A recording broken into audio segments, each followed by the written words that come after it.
VT Bulletin sponsored by Uttam Singh Academy, Rewa. नमस्कार, Vindhya times में आपका स्वागत है और आपके साथ मैं श्रेया हाजिर हैं आज की बुलेटिन की खबरों के साथ। पहली खबर की बात करते हैं।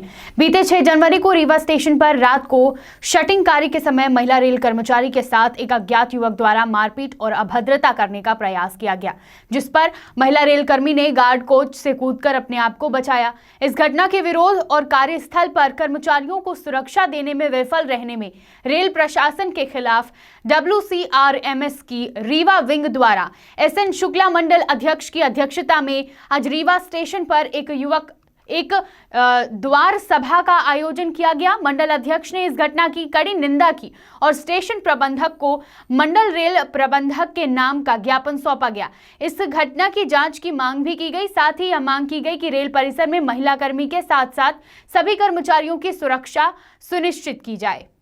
मध्य प्रदेश महिला कांग्रेस की प्रदेश उपाध्यक्ष और कांग्रेस नेत्री कविता पांडे ने आज अपने निज निवास में पत्रकार वार्ता का आयोजन एवं नववर्ष मिलन समारोह का आयोजन किया। पत्रकारों से चर्चा करते हुए कविता पांडे ने कहा कि कांग्रेस पार्टी ने हमेशा से ही महिलाओं को प्राथमिकता दी है, जिसका उदाहरण उत्तर प्रदेश में होने वाले विधानसभा चुनावों में 40% टिकट महिलाओं को दिया जाना है।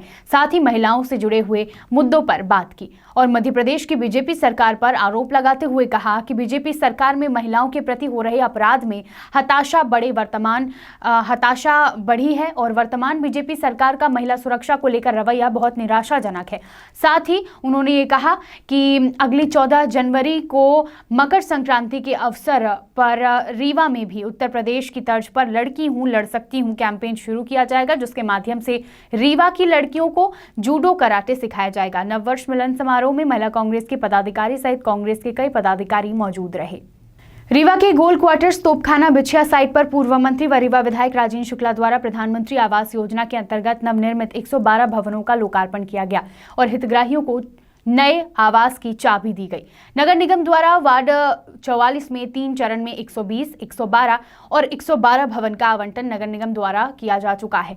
कार्यक्रम को संबोधित करते हुए विधायक राजेंद्र शुक्ला ने बताया कि इन आवासों के निर्माण के साथ साथ आवंटन में रीवा नगर निगम ने पूरे प्रदेश में बहुत ही सराहनीय कार्य किया है।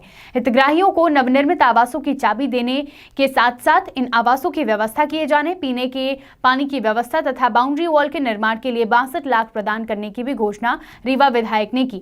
साथ ही प्रधानमंत्री आवास के भवनों के निर्माण के लिए संविदाकार को निर्देश भी दिए गए व आवासों की कीमतों को संशोधन कर राशि कम करने के लिए प्रदेश व केंद्र सरकार को धन्यवाद ज्ञापित किया। इस दौरान कलेक्टर इलैयाराजा टी, नगर निगम आयुक्त मृणाल मीना सहित अन्य अधिकारीगण उपस्थित रहे।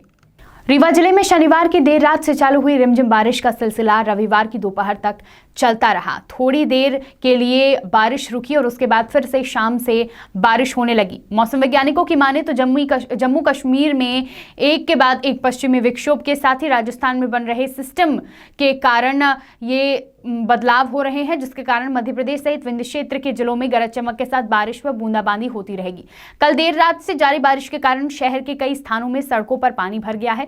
जानकारी के मुताबिक 11 जनवरी तक इसी तरह मौसम का मिजाज बना रहेगा। सरकारी योजना हो और भ्रष्टाचार को लेकर उंगलियां न उठे, ऐसा मुश्किल ही है।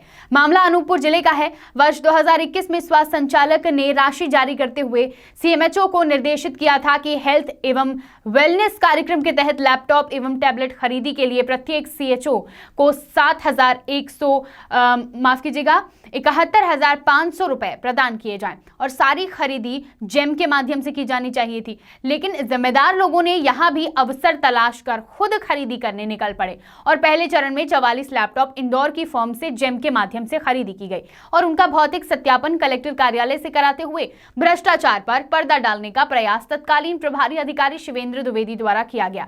खरीदे गए लैपटॉप के जब सीरियल नंबर से मिलान किए गए तो सभी लैपटॉप किसी अदनान के नाम पर पाए जाते हैं। सवाल उठता है कि जब खरीदी स्वास्थ्य विभाग ने की तो वह अदनान के नाम पर क्यों है? बहरहाल यह जांच का विषय है। वहीं शनिवार की शाम बस स्टैंड अनूपपुर में DPM ऑफिस में कार्यरत जय कुमार के द्वारा जिले के आरोग्य केंद्रों की प्रभारी को बुलाकर लैपटॉप देने का प्रयास किया जा रहा था। अब एक और सवाल कि जब खरीदी प्रभारियों को करनी है तो शहडोल के दुकानदार को बुलाकर सामान क्यों और किसके कहने पर दिलाया जा रहा है। प्रभारियों ने बताया कि एडवांस चेक भी लिए जा रहे हैं। आखिर किसके शह पर दूसरों के अधिकारों पर अतिक्रमण किया जा रहा है? स्वास्थ्य विभाग पहले ही भ्रष्टाचार में डूबा हुआ है, अब नए की तैयारी की जा रही है। जब इस पूरे मामले की जानकारी सीएमएचओ को दी गई तो उन्होंने इस पूरे मामले को देखने की बात कही।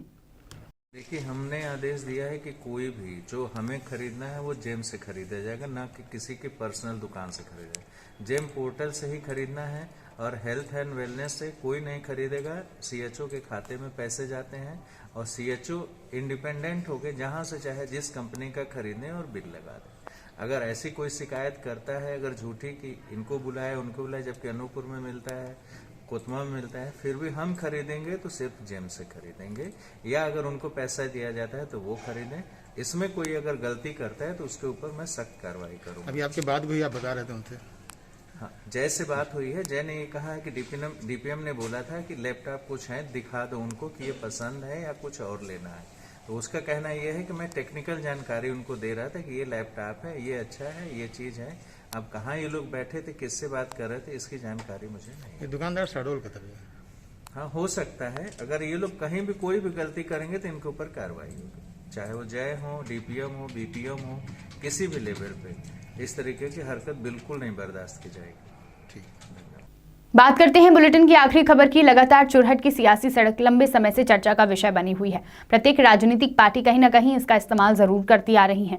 चुरहट की सियासी सड़क को लेकर के तमाम प्रकार के आरोप प्रत्यारोप भी राजनीतिक पार्टियों के बीच एक दूसरे के ऊपर लगाए गए। पर बात यदि जमीनी हकीकत की करें तो एक दिन की बारिश में चुरहट की सड़क का हाल क्या हो गया, ये देखते ही बना। इसका स्पष्ट उदाहरण आज देखा गया। बता दें, कल रात से ही सीधी जिले में झमाझम बारिश हुई है, जिसके कारण से चुरहट की जर्जर सड़क अब पूरी तरह से कीचड़ युक्त हो चुकी है। वहीं आमजन का आवागमन पूरी तरह से प्रभावित हो रहा है। सड़क में चारों ओर कीचड़ के फैल जाने और जलभराव के कारण दुर्घटनाओं की आशंका काफी बढ़ गई है और यह सब केवल एक दिन की बारिश में हुआ है।